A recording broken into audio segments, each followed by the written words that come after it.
Gusto mo bang maging private ang iyong Facebook account pero walang profile lock sa setting ng iyong Facebook? Kung ganito ang senaryo at gusto mong maging private ang iyong Facebook account, ay meron ako sa iyong ituturong paraan para kahit papaano ay maging private ang iyong Facebook account sa mga tao na hindi mo kakilala sa Facebook.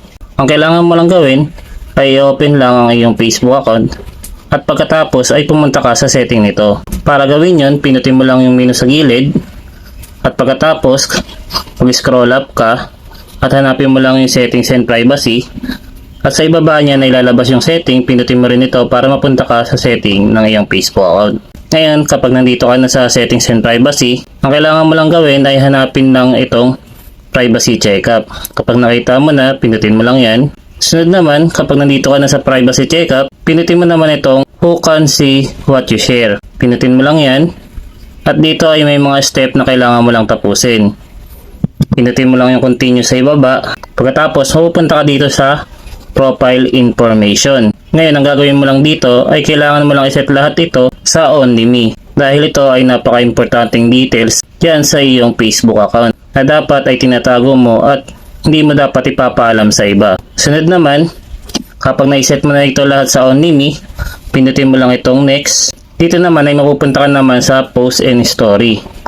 Dito naman ang kailangan mo namang gawin ay iset mo lang ito sa friends. Itong dalawang ito. Itong default audience, set mo lang yan sa friends.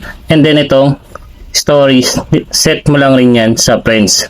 Para tuwing meron kang ipopost sa iyong Facebook profile, ay yung mga friends mo lang ang makakita. At ganun din kung magpo-post ka man ng stories sa iyong Facebook account. Kung nakaset yan sa friends, yun lang rin ang makakita lahat ng post mo sa mga yan. Ngayon kapag okay na, kapag naiset mo na ito pareha sa friends, ang sunod mo naman gagawin ay pinutin mo lang yung next sa ibaba. Dito naman ay mapupunta ka naman sa blocking. Kung meron kang gustong i-block sa iyong Facebook account, ay pinutin mo lang itong add to blacklist. Ngayon kung wala naman, pinutin mo lang itong next sa ibaba. Tapos ay may kita mo na yung you're all set.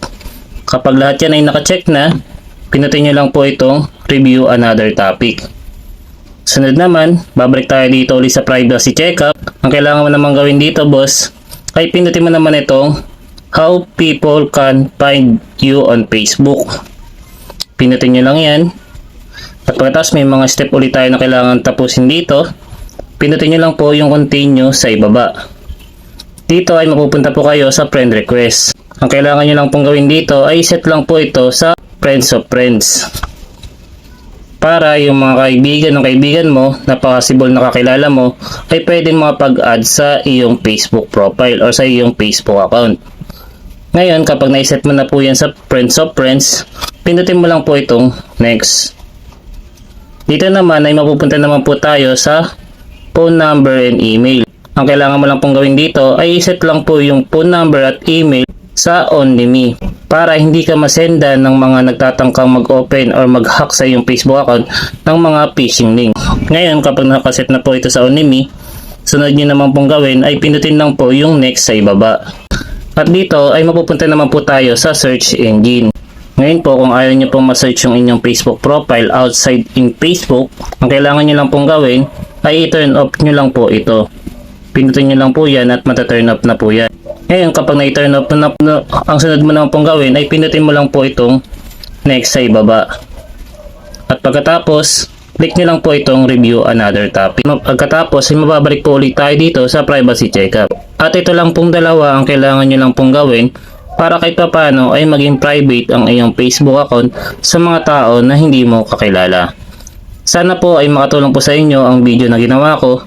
At kung nagustuhan mo naman ang video na ito ay isang thumbs up lang at thank you comment ay masaya na ako. Maraming salamat mga boss.